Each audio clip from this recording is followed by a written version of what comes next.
Side effects. Larry Dowdy looked in the full-length, brightly illuminated, three-sided, 5 feet wide, 10 feet tall, floor-to-ceiling triple mirror that stood in a corner of his new Smyrna master bath retreat.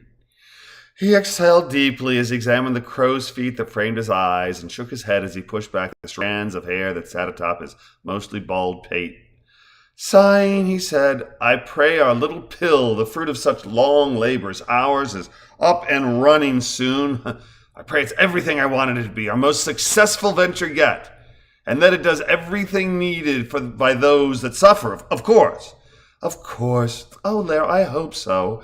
We're so close to getting this to market.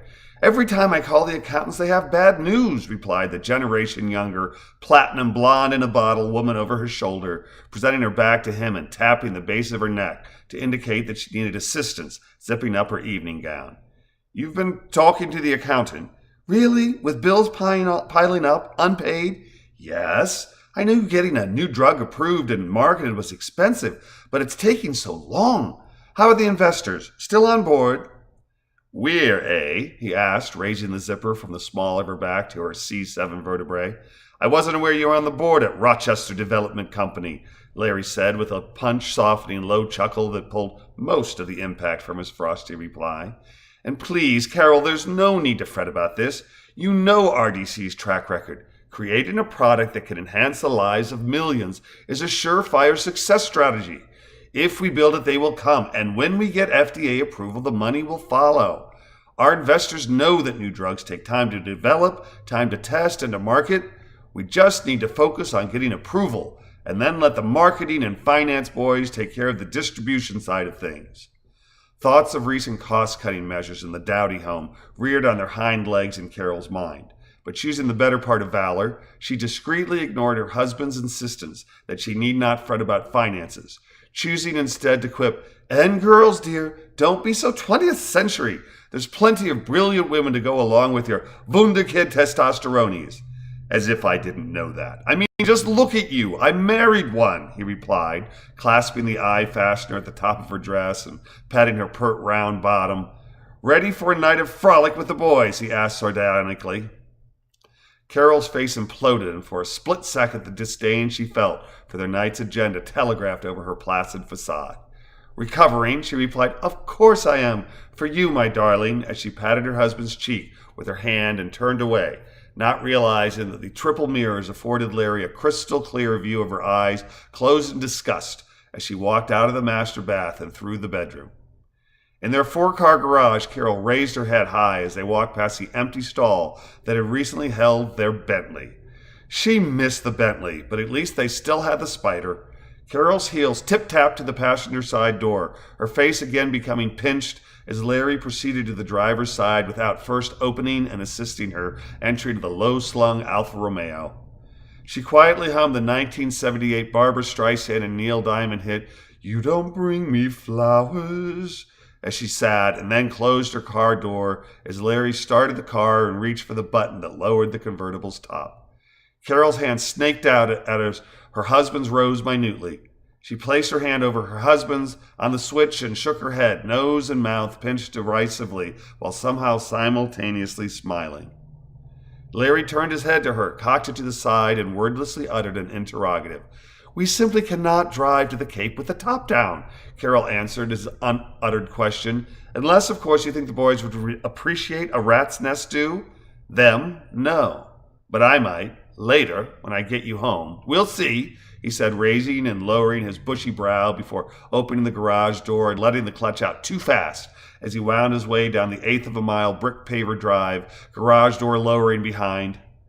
At the road, he waited to make sure the driveway security gate closed securely behind the car before turning left in front of a black Toyota Tundra, accelerating hard and ignoring the other driver's raucous, angry honking.